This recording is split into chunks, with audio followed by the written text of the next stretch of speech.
السلام عليكم ومرحبا بكم معايا في هذا الفيديو.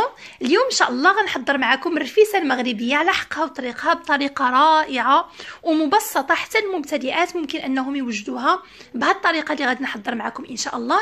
اذا باش ما نطولش عليكم الفيديو، اول شيء احبتي هو اننا غادي نعجنوا العجينه العاديه ديال المسمن، ولكن غنديروا طريقه مختلفه شويه على المسمن العادي. اذا العجينه كندير غير الدقيق، ممكن انكم تخلطوا الدقيق الابيض والفينو ولا القمح وتعجنوهم بشويه الماء دافي ومليحه، الملح الماء الدافئ. من بعد ما كنعجنوها كنغطيوها وكنخليوها واحد شويه حتى كترخف، عاد كنبداو العمل ديالنا. اذا بعد ما كترخف تقريبا كنخليوها واحد ربع ساعه نص ساعه. من بعد كناخذوا العجين ديالنا وكنديروا كويرات بهذا الشكل اللي كتشوفوا معايا، كويرات صغيره. من بعد كناخذوا كل كويره وكنبداو نبسطوها بهذا الشكل. وفي هذا الاثناء درت المقلاة فوق النار باش تسخن شويه. طبعا كنستعينوا ببعض الزيت النباتيه، كنرشوا واحد شويه في المقيله وكنحطوا هذيك الكويره اللي بسطناها هكذا. اسهل ما يكون، ما كنطويو ما كنديروا حتى حاجه. اذا غير كنبسطوا ديك الكويره هكذا، كنسرحوها كنقرصوها كنحطوها في المقيله. وبما ان غير وريقه واحده يعني راه بسهوله كطيب بسرعه، كنرشوا واحد شويه الزويته وكنقلبوها، كنحطوا واحده اخرى فوقها. ما كنكثروش فيه الزيت، غير قطرات من الزيت، غير رشيشه خفيفه، ولا غير هكذا كندهنوا يدينا وكنسرعوها فوقها وكنبقاو هكذا نرتبوا. ها نتوما شوفوا معايا بالضبط الطريقه، يعني كنحطوا وحده ورقه، من بعد ما كيمر عليها شويه ديال الوقت وحنا واقفين حداها كنقلبوها للجهه الاخرى وكنحطوا فوقها وحده اخرى. نفس الشيء كنبقاو نديرو حتى كنوصلوا شي 10 ولا 12 على حسب اللي بغيتو. عاد كنحيدوهم وكنبداو من جديد. ها نتوما معايا باش تفهموا الطريقه مزيان. ها نتو كنبسط واحده اخرى فوقها. هنا معايا حماتي كتعاونني، كندير انا وياها الرفيسه. اذا هذه هي طريقتها في تحضير المسمن، كتحضروا بهذه الطريقه كيجي زوين ومورق رقيق وزوين.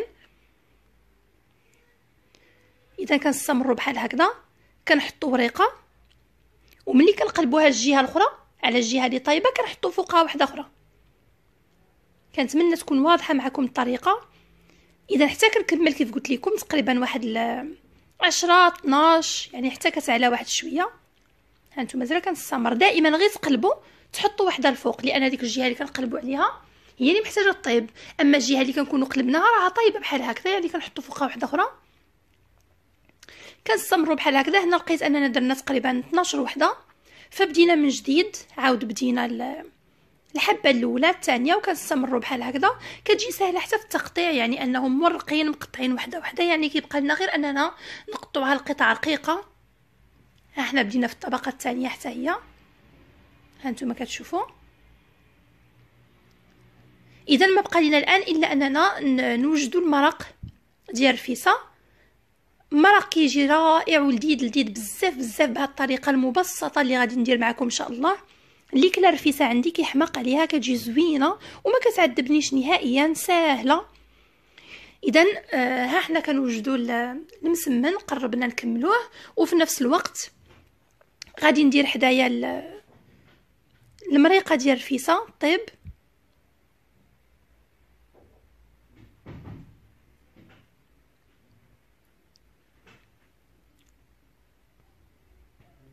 اذا هنا درنا واحد الكميه، فين ما كنوصلوا كيف قلت لكم 10 12 كنحيدوهم ونديروا وحدين اخرين.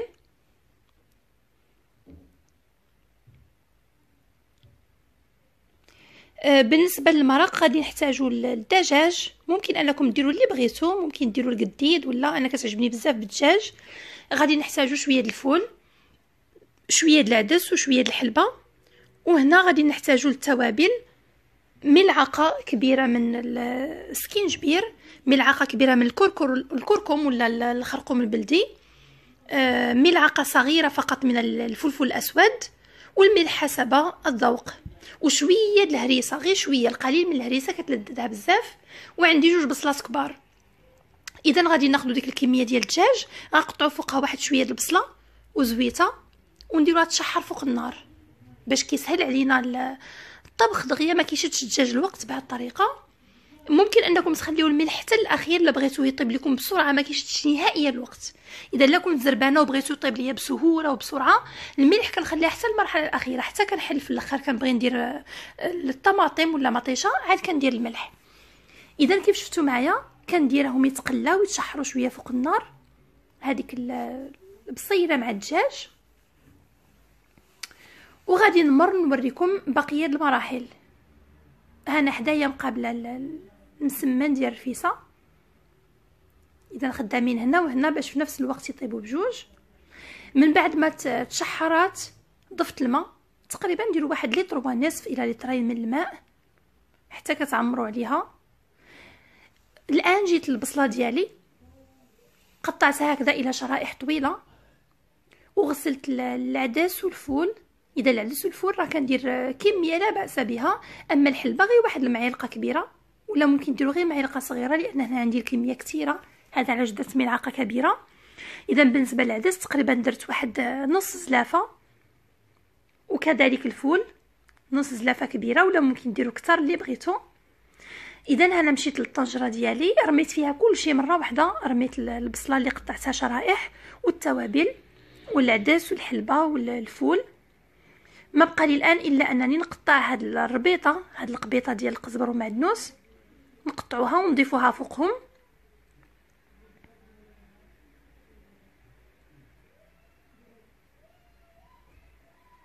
ها هي ممكن انكم ما تقطعوهاش، ممكن شي مرات كنديرها غير كنربطها بحال كيف كنديروا في كسكسو، كنديرها هكذا قبيطه وكنديرها معهم. والان من بعد ما سديت الكوكوط وخليتهم يطيبوا، كنجي تقريبا خليتهم واحد نص ساعه كيطيبوا مزيان. جيت لدوك جوج حبات ديال المطيشه، طحنتهم بسرعه في الميكسور، ممكن انكم تحكوهم، وضفتهم لهذيك المرق. من بعد ما طابت وحليت عليها، ممكن تزيدوا شويه السمن الا عندكم. هنا عندي غير حوالي واحد الملعقه صغيره ولا اقل ضفتها. وكيف قلت لكم الا بغيتوا العدس يطيب مزيان والفول بسرعه وفي وقت قليل، كيف شفتوني انا خليت المطيشه حتى الاخر، ممكن تخليو حتى الملح حتى هي راه ما كتخليش القطان يطيبوا. الا خليتوها حتى الاخر كتجي زوينه وكيطيبوا بسرعه. كيف شفتوا من بعد ما زدت المطيشه وزدت داك شويه السمن، زدت معهم شويه زيت الزيتون كيلذذها بزاف في المرحله الاخيره. اذا في الاول درت 2 ملاعق، وفي الاخير ملي كيطيب كنديروا ايضا واحد الملعقه ولا 2، كتجي لذيذه بزاف ما تشبعوش منها بهذه الطريقه. اذا الان صافي، من بعد ما غلات هذيك المطيشه مع المريقه طفيت النار وجيت المسمن ديالنا. ها نتوما كيف كتشوفوا كنقطعوه بحال هكذا كيجي رقيق وزوين. ما بقى لنا الان الا اننا نسقيوه بهذيك المريقه، كتجي معلكه وزوينه بزاف ولذيذه. اذا كنبداو نهزو المرق من الفوق وكنسقيوها مزيان حتى كيشرب هذاك المسمن هذيك المريقه. اذا راه كيبغي المرقه يعني ضروري ما نكثروها شويه، واخا تبان لكم فزاكت راه مسمن كيشرب باش يلاه كيجي لذيذ وزوين. ومن بعد كناخذوا داك قطع الدجاج كنديروهم في الوسط، وكنخويو عليهم هذوك القطاني اللي درنا، داك الفول والعدس والحلبه، كنحاولوا اننا نكثروها الوسط ونوزعوا شويه في الجوانب.